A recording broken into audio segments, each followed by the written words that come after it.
Sitting down with me. I appreciate that. Pleasure. Thank you. Now, you're coming off a win in Tennessee. You're leading the polls here in Alabama.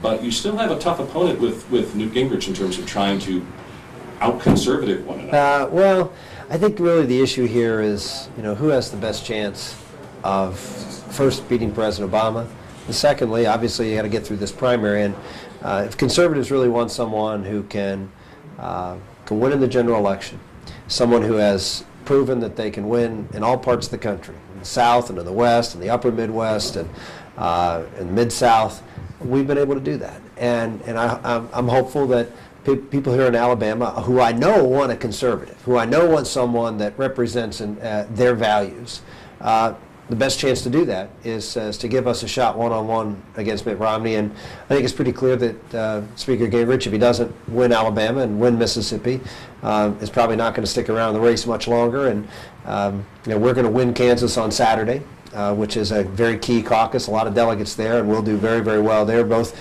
Governor Romney and Newt Gingrich have decided not to campaign there. So that's a good sign that they're ceding the field to us, and we're going to work it. We're going to work here. We're going to work Mississippi, and if we're successful in these two states, it's going to be a two-person race, and then we have a chance to have a conservative nominee. Now, suppose you do win the nomination. Of course, you'll have Republican support, but you're also going to need independents and maybe even a few Democrats. Sure. How do you think your platform is broad enough to encompass all that? I always remind people forget this, I represented Pennsylvania in the United States Senate. I won 2 statewide elections.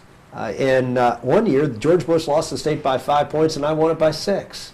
So obviously, remarkably, in 2000, about 400,000 or 500,000 people voted for Rick Santorum and Al Gore.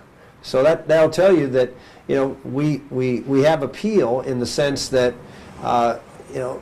we're out there telling people exactly what we believe and why we believe it. I can't tell you the number of times in 2000 when we won in such a tough race, people said, you know what, I don't agree with you on everything, but I know you're out there telling us the truth. I know you're working hard and doing what you believe in.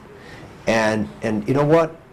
A lot of people are just looking for someone that they know has integrity and is going to be a straight shooter, even though they don't agree with them on the issues. And clearly, a lot of folks didn't agree with me on the issues, but they voted for me either way. One of the criticisms I hear of one of your opponents is that he doesn't seem to be in contact with the common guy.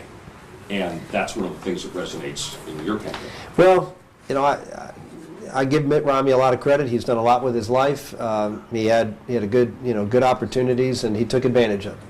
And I've come a different path. I mean, my mom and dad worked for the Veterans Administration, having joined there after World War II, and I grew up on VA posts and public housing, on apartments, and my friends were folks whose dad works at the laundry and at the mills, and that's where I grew up, and it was a great place to grow up. And I thought I was living as high on the hog as you could possibly live. I mean, it was just awesome. And I set my sights the opportunity to go. I went to a pretty good school, in my opinion, Penn State University, and so I went to a good state school and did well there, and continued to get my education, and I climbed up the ladder and scratched and clawed for every winner. I never was the candidate that anybody asked to run. I was always the outsider. I was always someone who, if I ever got the nomination on the Republican side, because nobody else wanted it, because I was running against an incumbent and everybody else thought I was going to lose.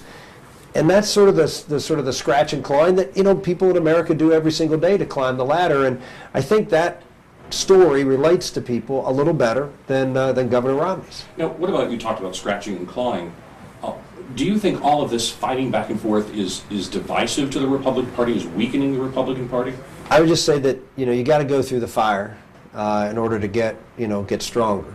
You temper that steel, and I think that's really what we're going through.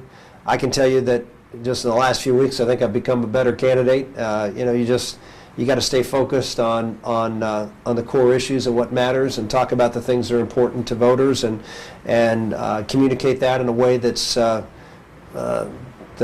convincing. And I'm hopeful that as we proceed on this campaign, and I think we're going to be here for a